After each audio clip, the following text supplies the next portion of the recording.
Sa malayong hilaga, nakatayo ang Peak Tower headquarters sa tuktok ng nagyayelong Nightfall Mountain, ngayon ay tuluyang naayos at muling itinayo. Habang humahampas ang malamig na hangin sa paligid ng bundok, isang higanteng barkong pangkalawakan ng Federation ang dahan-daang lumulutang pababa mula sa mga ulap, papalapit sa tore. Pagdating nila sa mismong headquarters, lumitaw ang napakataas at marangyang gusali ng Peak Tower na nakabalot sa mga ulap, tumayo roon ang mga bisita, nakatingala. Sinabi ng lalaki na napakalaking insulto na 2 Ocean Realm Legends lang ang pinadala para salubungin sila. Siya si Instructor Fang ng Shamia Academy mula sa Interstellar Federation, isang Starry Sky Realm expert, at halatang hindi niya tinatanggap ang ganitong klaseng pagtanggap mula sa Peak Tower. Sinabi ni Yatika na kasalukuyang dumaranas ng matinding sakuna ang 4 na pangunahing rehiyon ng Blue Planet dahil sa mga Beast Tide. Dahil dito, nakatalaga ang Deputy Tower Master sa Subcontinental Region, habang abala naman ang Tower Master sa pagtatanggol sa iba pang 3 rehiyon, kaya hindi talaga nila maibibigay ang oras para personal na sumalubong sa kanya. Sinabi pa ng Drunken Immortal na tama si Instructor Fang, kulang nga ang naging pagtanggap nila. Dahil doon, nag-alok siya ng isang bote ng alak na tinawag niyang 300-year-old Stardew Wine bilang paghingi ng paumanhin, habang inaabot niya ito, halatang pilit siyang nakangiti, umaasa na mababawasan ang galit ng bisita.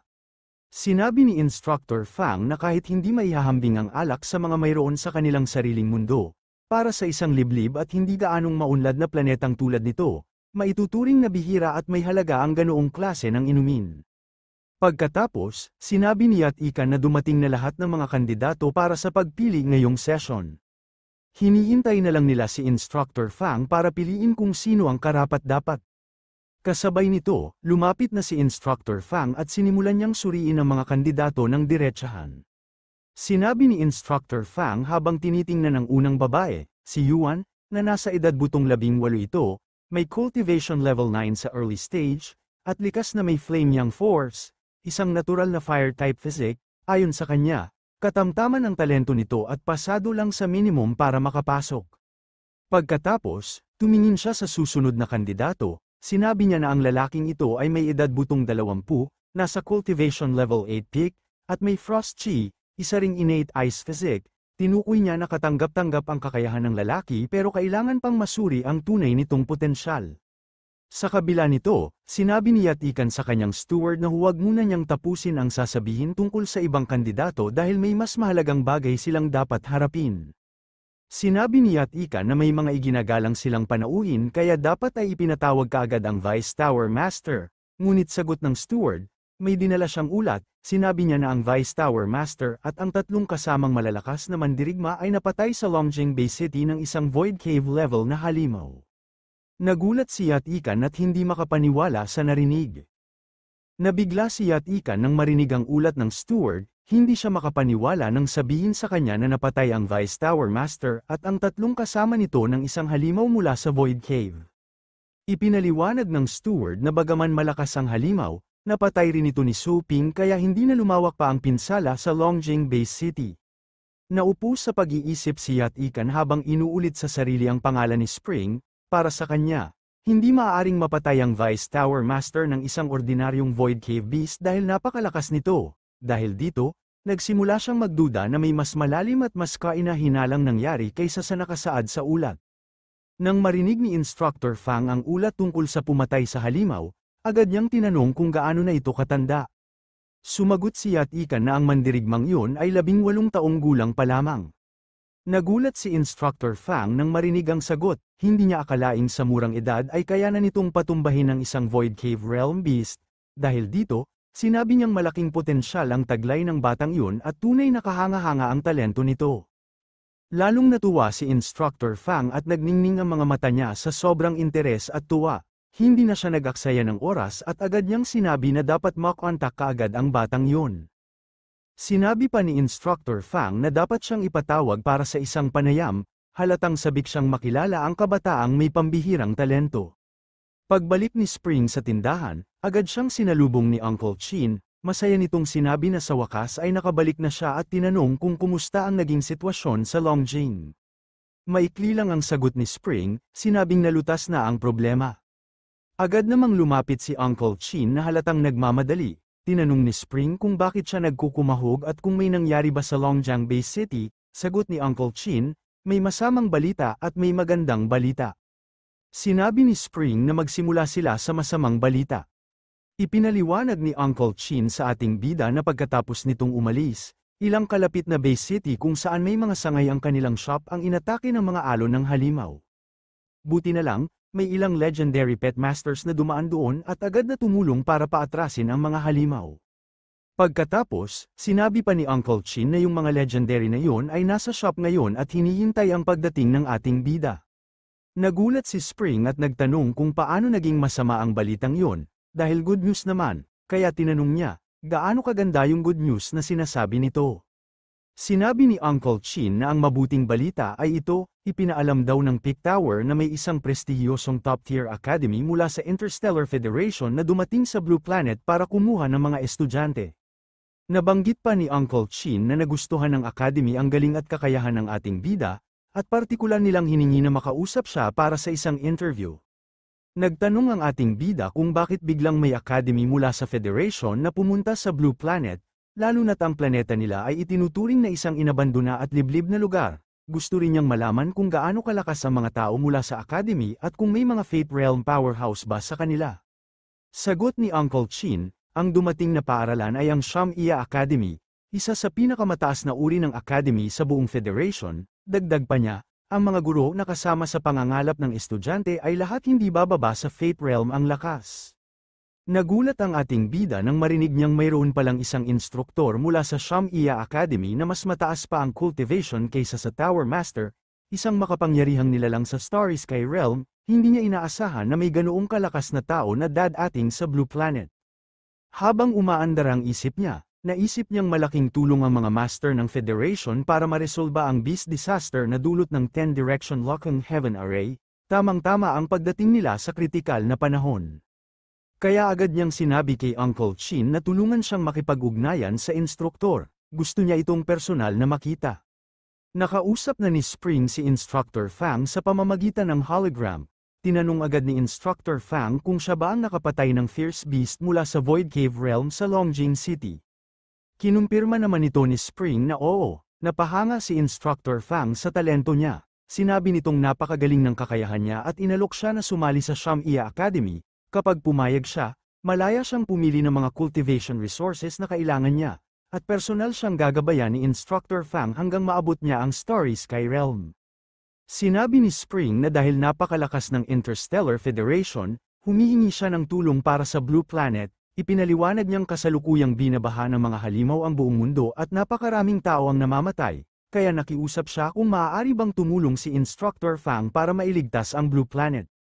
Sinabi ni Instructor Fang na ayon sa batas ng Interstellar Federation, partikular sa Interstellar Treaty, Article 1000, Section 300, tungkulin lamang nila ang mag-recruit, hindi sila dapat manghimasok o makialam sa mga internal na usapin ng isang planeta.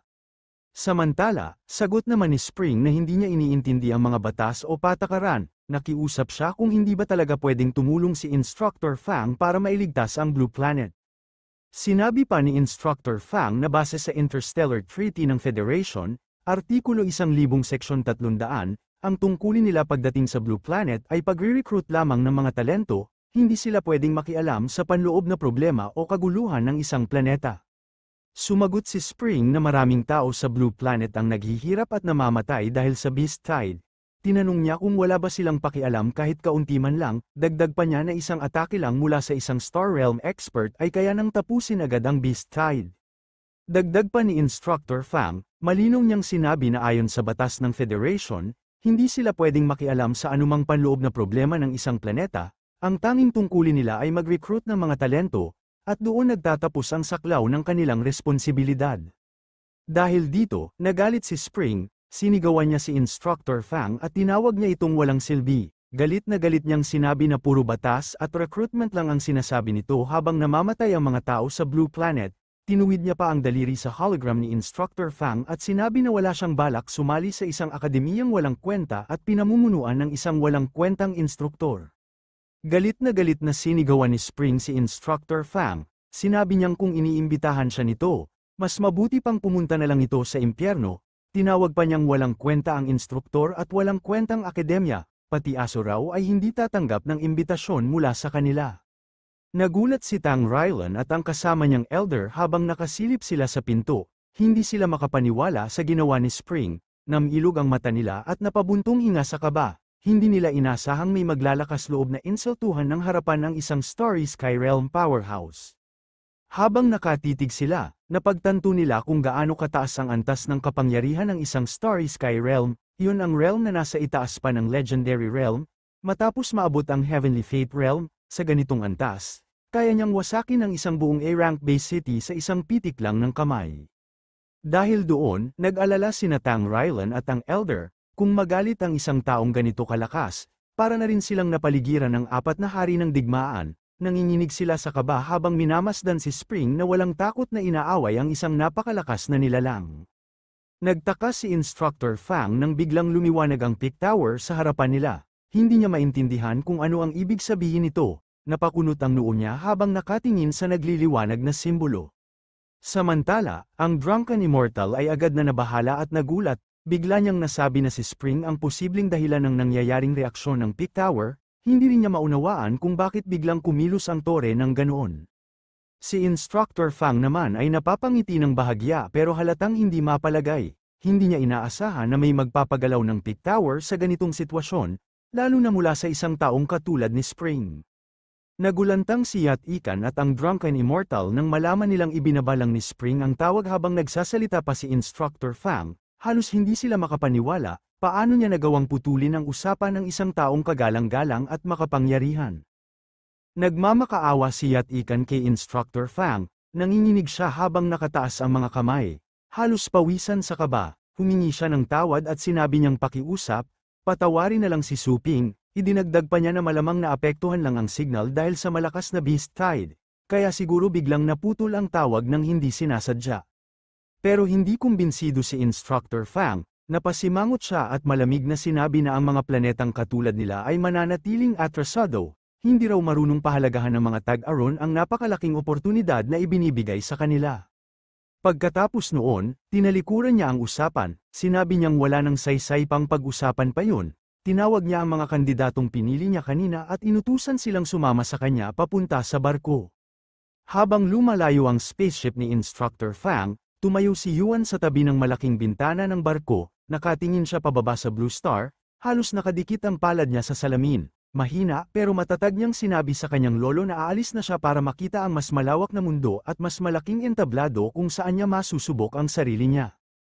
Pagkatapos, humigpit ang kamao niya, tumingin siya sa planeta na parang kausap si Spring mula sa malayo, buo ang loob niyang sinabi na balang araw, malalampasan niya si Spring. Sinabi pa niya na manatili lang ito sa Blue Star at hintayin ang balita tungkol sa magiging pag-angat niya.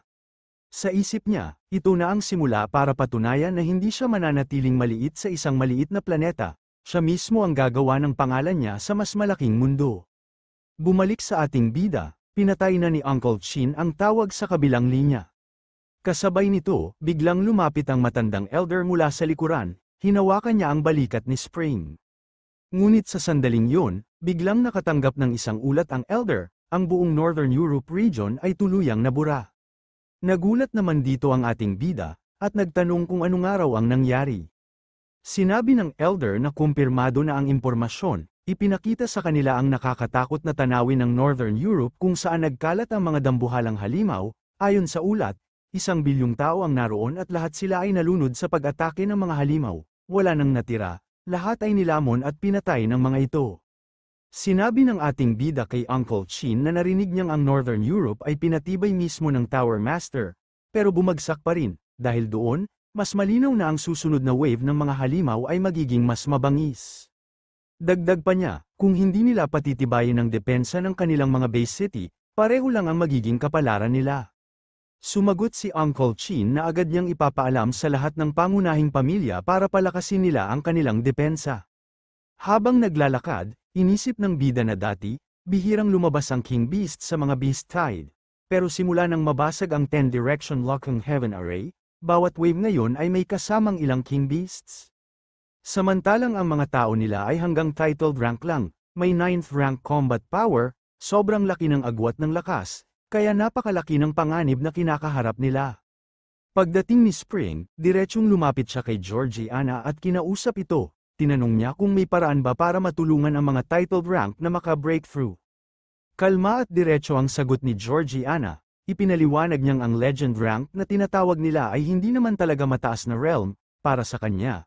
Yun pa lang ang unang hakbang mula sa pagiging mortal patungo sa totoong cultivation ranks. Sinabi pa niya na kahit hindi siya mag-isip ng husto, kaya niyang magbanggit ng 12-dosenang uri ng divine fruits. Ang mga prutas na yun ay kayang baguhin ang katawan ng mahihina at alisin ang pagiging mortal nila. Nagulat at natuwa si Spring nang marinig yun, bulong niya sa sarili. Malinaw na nasiyahan siyang si Georgiana talaga ang tinanong niya. Kaya agad siyang nagsabi na ipaliwanag yun ng detalyado. Sinabi ni Georgiana na para lang nasayang ang paliwanag niya, kahit malaman pa ni Spring ang tungkol sa mga divine fruits, wala rin namang silbi dahil hindi kayang patubuin ng planetang tinitirhan nila ang ganoong uri ng prutas, wala itong sapat na spiritual energy para doon. Pero pagkatapos niyang magsalita, idinugtong niya na may isa siyang divine fruit na dala. Ang prutas na iyon ay may kakayahang tulungan ng isang titled rank na umangat agad sa legend rank. Pinaliwanag din niyang napakalaki ng halaga ng prutas na iyon, kaya hindi basta-basta ginagamit. Tinanong ni Spring kung ano ang kapalit ng paggamit ng divine fruit. Ipinaliwanag ni Georgiana na kapag ginamit iyon, malalampasan ng gumagamit ang kanilang heavenly tribulation, pero dahil doon, bababa ng malaki ang kanilang final potential, hindi na sila makakaakyat pa sa mas mataas na realm. Dagdag pa ni Georgiana, habang buhay na lang silang mananatili sa tinatawag na legend realm, hindi na sila makakatawid sa susunod na antas. Nagulat si Spring at inulit ang sinabi niya, ang kapalit ay ang manatiling legend habang buhay, nang hindi na kailangang harapin ang tribulation. Kumpirmadong sagot ni Georgiana na oo, mananatili siyang mababang uri ng legend magpakailanman, at pagtatawanan pa siya ng iba habang buhay. Matapos ipaliwanag ni Georgiana ang mabigat na kapalit ng divine fruit, ngumisi siya at tinanong si Spring kung natatakot na ba siya ngayon, para bang inaasahan niyang matitinag siya sa narinig. Pero imbes na matakot, ngumiti lang si Spring at nagpasalamat pa. Tinanong pa niya kung may ilang piraso pa ba itong prutas, na para bang ordinaryong bagay lang yun. Napakunot noo si Georgiana, halatang naiinis, at sinabing bastos yun, parang iniinsulto niya ang isang Diyos. Dagdag pa niya, imposible siyang magdala ng marami pang ganitong basura, at tila hindi pa nga raw naintindihan ni Spring ang sinabi niyang mabigat na kapalit.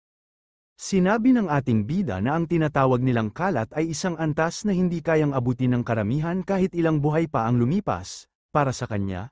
Napakahalaga ng kayamanang iyon at tiyak na maraming title rank na wala ng pag-asang maging legend ang magnanais na makuha at kainin ang kayamanang iyon, plano niyang ipa-auction ang item pagdating ng tamang oras. Sinabi ni Georgiana na madalas namang nag-aalipin ng iba't ibang nilalang ang bida para ipaglaban siya, kaya kung legend na ang mga ito, dapat ay may mga battle pet sila na akma sa antas na iyon. Sagot ng ating bida na may Ocean Realm King Beast siya sa tindahan at ibebenta niya ang mga ito kapag umabot sila sa legend. Ngunit sagot ni Georgiana, hindi yun ang tinutukoy niya dahil pangkaraniwang mababang uri lang daw ang mga yon. Ngumiti si Spring at sinabi niya na kung mas magaganda ang sinasabi ni Georgiana, ipakita niya ito. Kaya tumayo si Georgiana at seryosong sinabi na kaya niyang magbigay ng isang Void Cave Realm na Fierce Beast kapalit lamang ng isang employee point. Nagtaka ang bida kung bakit biglang naging sobrang matulungin si Georgiana, doon niya na-realize na ito pala ang plano nito mula sa simula. Lumabas ang task window ng sistema at nagbigay ito ng misyon para kay Georgiana, tulungan ang may-ari ng shop na makahuli ng 40 Void Cave Realm na Fierce Beasts kapalit ng 40 employee points. Masaya at determinado, agad na tinanggap ni Georgiana ang task at sinabi niya sa sistema na dalhin sila sa Demigod's Fallen Land. Pagkatapos lumabas ng portal, dumating sina Georgiana at Spring sa Demigod's Fallen Land. Pagdating nila, sinalubong sila ng alagad ni Georgiana at sinabing naroon siya ayon sa utos. Kalma lang na inutusan ni Georgiana ang alagad, dalhin sila sa Divine Abyss para pumili ng 40 Fierce Beasts na nasa Void Cave Realm, tumayo ang alagad at agad naghanda para sundin ang utos. Pagpasok nila sa portal, yumuko ang alagad at inalalayan sina Georgiana at Spring, magalang nitong sinabi na doon ang daan. Paglabas nila sa kabilang dulo, narating nila ang Divine Abyss, Ipinaliwanag ng alagad na ang lugar na iyon ang pinakamalaking kulungan sa Demigod's Fallen Land, hindi lang ito bilangguan ng mga nilalang mula sa God Race, kundi naglalaman din ng napakabangis na fierce beasts. Dagdag pa niya, ang mga hayop na naroon ay ang pinakamalalakas sa kanilang ranggo pagdating sa lakas pandigma, kaya makakatulong yun para hindi na kailangan pang pagdaanan ang mahabang proseso ng cultivation. Napaisip ang bida habang pinagmamasdan ang napakabangis na fierce beast na nakakulong. Matalim ang mga mata nito at halatang mas mataas ang kalidad kumpara sa mga hayop na dati niyang hinuhuli sa ibang cultivation sites. Habang pinag-aaralan niya ang lakas at galaw ng nilalang, napagtanto niya na sobrang laki ng diferensya. Ang mga fierce beast na nakuha niya noon ay walang sinabi sa tindi ng mga nasa Divine Abyss pagdating sa lakas at potensyal. Dahil dito, hindi niya napigil ang mapangiti sa sarili. Ayon sa kanya, sulit na sulit ang employee point na nagastos para makuha ang pagkakataong ito. Pagdating nila, agad nag-utos si Georgiana sa kanyang alagad na buksan ng araw niya ang kulungan.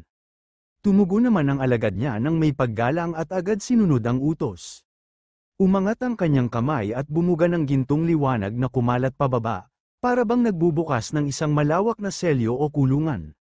Maya-maya pa, biglang lumitaw ang napakaraming halimaw, malalaking fierce beasts, iba-iba ang anyo, at lahat ay nanginginig sa lakas ng enerhiya na bumabalot sa kanila.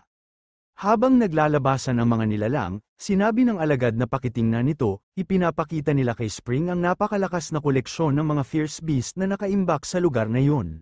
Habang pinagmamasdan nila ang mga fierce beast, napahanga ang ating bida, hindi siya makapaniwala na kahit lingkod lang ni Georgiana ay kayang supalan ng ganoong karaming mababangis na nilalang na nasa Void Cave Realm. Tumingin si Georgiana kay Spring at may bahagyang ngiti habang tinanong kung nasiyahan ba siya sa kakayahan ng mga hayop na ipinakita sa kanya.